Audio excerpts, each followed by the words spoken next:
Regional bureau chief ملک ندیم کی report کے مطابق اقوام متحدہ سیلاب متاثرین کے لیے امدادی کارروائیوں پر سیکرٹری جنرل سیلاب متاثرین کے لیے امدادی کارروائیوں پر پاک فوج کے متعارف نظر آئے ہیں۔ پاک فوج کے اعلیٰ افسران اور جوانوں نے دن رات اس مشکل گھڑی میں سیلاب متاثرین کو تکلیف دہ حالات سے نجات دلانے کے لیے سخت محنت کی۔ ملک کی بہادر افواج نے نہ صرف ملک اسلامی اور تحفظ کو یقینی بنایا بلکہ ہر مشکل وقت میں اپنی قوم کی بھرپور معاونت کی۔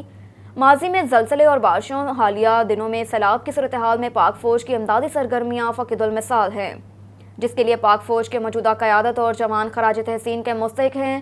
پاک فوج کے لازوال اور ناقابل تسخیر جذبے نے ثابت کر دیا کہ انسانیت کے آنسو پونچھ کر ہی انسان ہونے کا حق ادا ہو سکتا ہے۔